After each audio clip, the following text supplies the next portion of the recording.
about Hughes, but obviously The Aviator that Marty did. Do they stall you in any way? Like, when do you say to yourself, now's the time I'm gonna write a script, we're gonna go? When does that begin? I've been playing around with writing that script and other scripts for a long time, and then I have, for instance, now I haven't done anything for quite a while. I just married the most amazing woman that ever lived, in my opinion, and we have 4 small Eastern European countries that we have living in the house. And we send, negotiators, and every once in a while we'll get an answer from a text, But it was time in the empty nest period to go ahead and make a movie. But this movie, I don't feel, first of all, I never met Howard Hughes. I feel that I have met everyone who ever did meet Howard Hughes. And I would hear these stories, and by the way, it's just, Bob Mayhew, I told you Bob Mayhew told me this story that he had, Alec plays Bob Mayhew in the movie, and Mayhew told me that he actually, he's closing all the deals, everything had to go through Mayhew. He never met him. He never came face to face with him, and we used it in the movie. And we also used the fact that what Bob Mayhew told me is that when he got on the phone with Howard, he said, "Howard, this is indecent.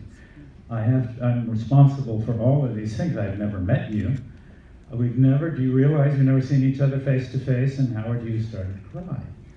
And then he said, if you saw me, you would never be able to represent me the way I need to be represented. Now, I point that out because it's one of the many, many stories. I don't think there's anything in the movie that I used that wasn't told me somewhere along the line about an incident, because Hughes was pretty impossible to deal with. But what I found is everybody liked him. He was listening to his own rules. But it's not the first time I made a movie about somebody who actually lived. I feel if I knew somebody, then it would be unfair to make a movie about them. I think that. I'm not sure, but Clyde Barrow or Bugsy Siegel or John Reed in Reds. What's really very, very true is, I don't know, I think you get to a certain age, and by the way, if you have books written about you, and the fiction created by invented memory on the part of people, or people who just want to make up something. I've never read a book about me, and there've been, I think, 14 of them. I've never read more than 10 or 15 pages, because once I get past page 10, I think, well, what type of masochistic exercise is this supposed to be? So I don't do it. But I started on this movie. In fact, I had, before you saw the movie, I had 3 quotes. One from Henry Ford, on the screen that said, "History is bunk, Henry Ford."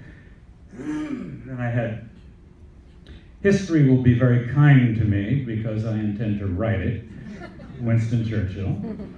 And "history is a set of lies agreed upon," Napoleon. And I threw them all out and just used the one that you saw, which is Howard Hughes saying, "Never check an interesting fact." So there's no way to check on what actually happened or what didn't happen. I think you have to, when you do these things about people that actually lived, you decide what you feel is germane, what you want to say about that person, and then you use what you can find, and so you scrunch chronologies. I mean, I have things happening in this picture in 2 years that took 20 years to happen. And the same thing with Bonnie and Clyde or Bugsy or Reds. I've made composite characters from out of people that knew the people, etc. And it's part of, and nobody has complained, actually. When you don't make a film or direct a film for quite a while, like the gap from Bulworth to this film, and you come back to direct, is it somewhat overwhelming? Do you sit there and go, like whenever I am acting, and I take time off, like 6 months, or I'll take a long period of time, for whatever reason, I don't find anything I want to do, or and whatever the reasons, I don't want to work for, which is rare, but a couple of times in my life I've had these long gaps. And I go back to work and literally I sit there and go, what do you do again? I forgot how you do this. What are we supposed to do? And I stop and think about it for like a day or two. When you go back and you direct, did it overwhelm you for a little while? Well, because directing is the ultimate responsibility of your. Well, I always say, if you're acting and directing at the same time, at least you have one actor who sort of knows what you know, he gets you. Yeah, but for me, the key is getting. You mentioned earlier Albert Wolski. If you get an Albert Wolski, he knows more about that than you do. You do. You know. Or Caleb, or Janine, or you know the people that you. I love the collaboration, and sometimes you get to a point, you know, where you just have to go ahead and direct it yourself. Otherwise, the people that the person that you might like to be collaborating with isn't available. You know, and then you go ahead and you do it yourself. You know, I almost directed Bonnie and Clyde, and when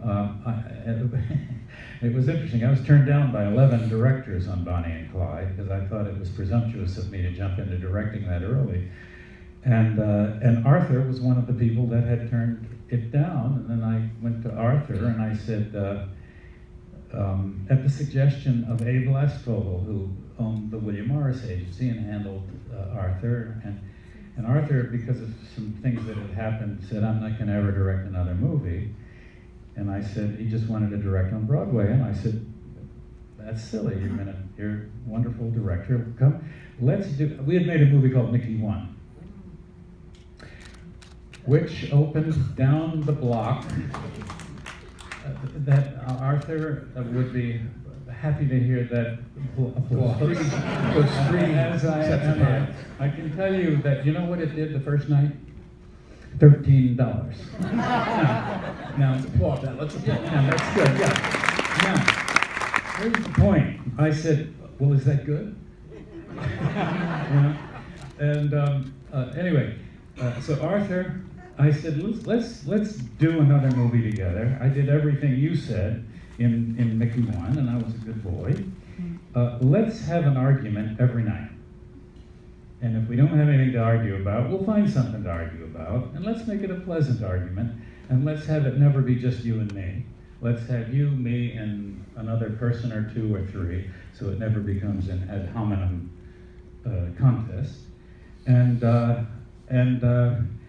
just find something in this dialectic that will cause us to be happy. Interesting thing, we did it, and 60% of the time, I would wound up thinking what he said in the beginning, and he would wind up thinking what I said at the beginning. It was a very interesting way to do things. So, in relation to the question that you just asked me about being at all impossible, I think overwhelming. That it's all about casting people. It's all about collaboration. And when you do two things. So when you